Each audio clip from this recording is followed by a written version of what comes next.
You are now watching The Meech. Well, the February Nintendo Direct has been confirmed. Not directly from Nintendo, but from Pioro, aka the real industry insider, and the only leaker that you should trust. But there is a catch with this particular Nintendo Direct. I'm waiting for my copy of Mario vs. Donkey Kong. Usually what I'll do is I'll get it in store day one. If there's a pre-order bonus like Mario RPG's button set at GameStop, then yeah, I'll get it there, but I just decided to get it on Amazon, so in the meantime, why not do a discussion about this upcoming Nintendo Direct, what I'd like to see from it, my thoughts on this kind of Direct in general, and just overall, does this mean anything for the Nintendo Switch 2? So, the backstory behind Pioro is that he is a leaker who has gotten pretty much everything right, and it turns out that he knows a Nintendo Direct is happening next week, which confirms it pretty much, but it's likely going to be a Nintendo Direct partner showcase. Now, here's the thing with Nintendo Direct partner showcases. These started in 2020, which was a horrible year. It was terrible, and I don't think these partner showcases really helped matters. We were desperate for news about upcoming Nintendo games, and what we got instead were these partner showcases that showcase third-party games, and I can't speak for everyone, but I can certainly speak for myself and the majority of Nintendo fans. And when you go into Nintendo Direct, you go there to see first-party announcements, whether it's Mario games, or Zelda, or Fire Emblem, Splatoon, first-party IPs, or games that are like Nintendo. And with a lot of these partner showcases, we got a WWE game? They also did something where they announced a game was being made by Goodfeel, and they had an entire treehouse for it. It was a shovelware Bakugan game. That's what it led to, and that's why partner showcases have the reputation that they do. When you hear the words Nintendo Direct Partner Showcase, usually you're not excited for it. Instead, you just go back to sleep. However, there can be an exception to this rule.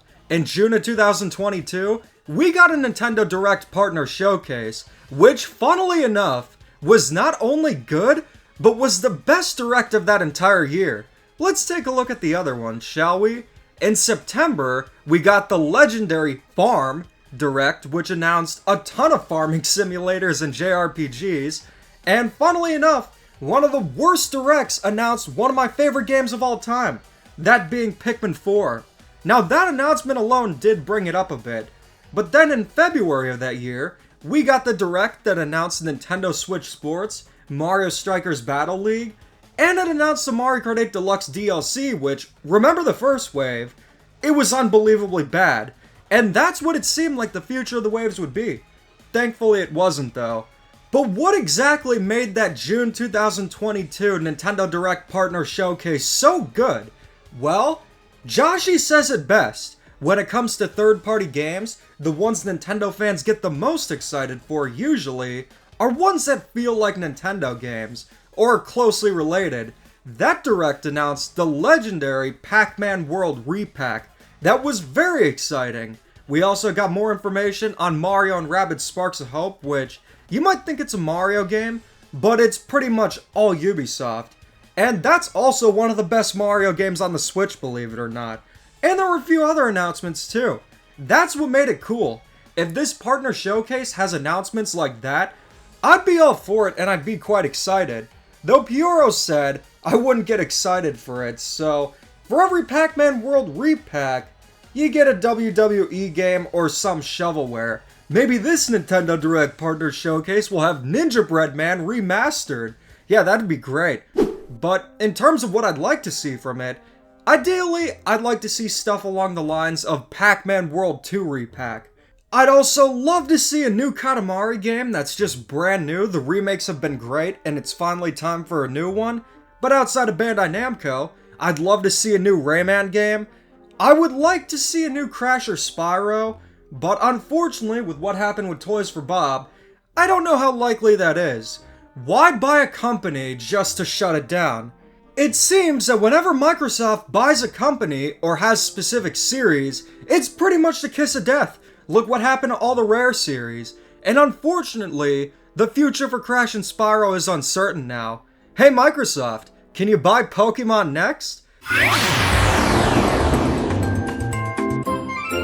I would love to see an exciting partner showcase, but I do realize that that's the exception, not the rule, with what we got in June of 2022.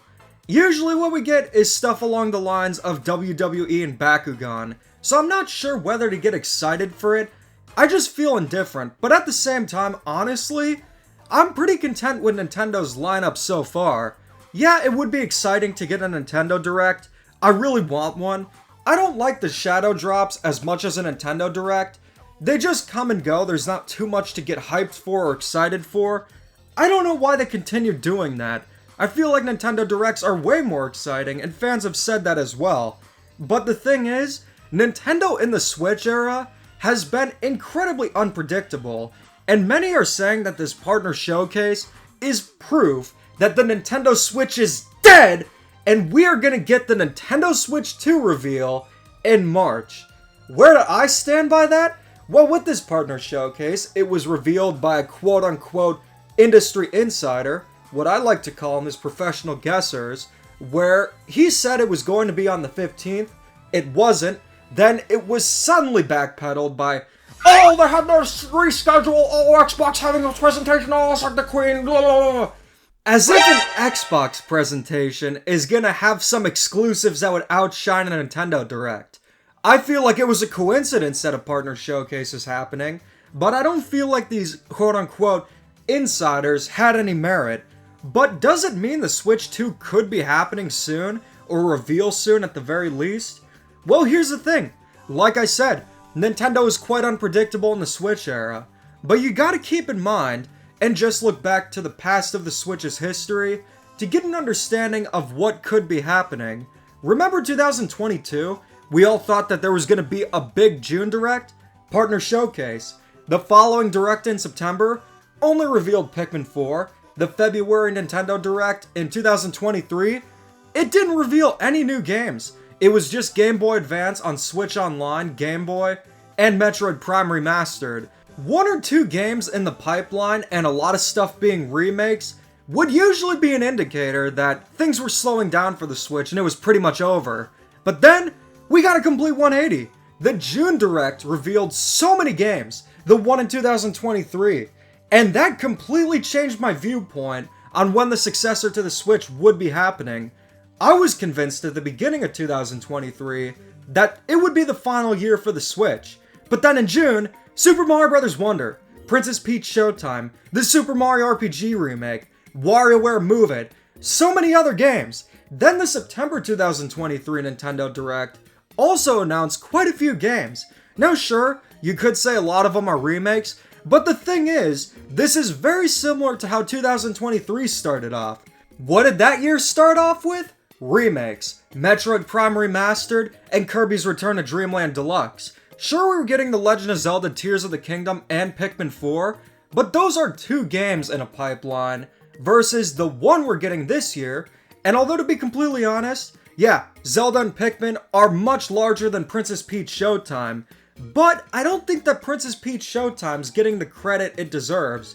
This is essentially what Nintendo is posing as the next Luigi's Mansion. It's pretty much a new IP, and it's a much larger game than people are giving it credit to. It's not a B-tier game like the Mario sports games, or something like an annual Mario Party.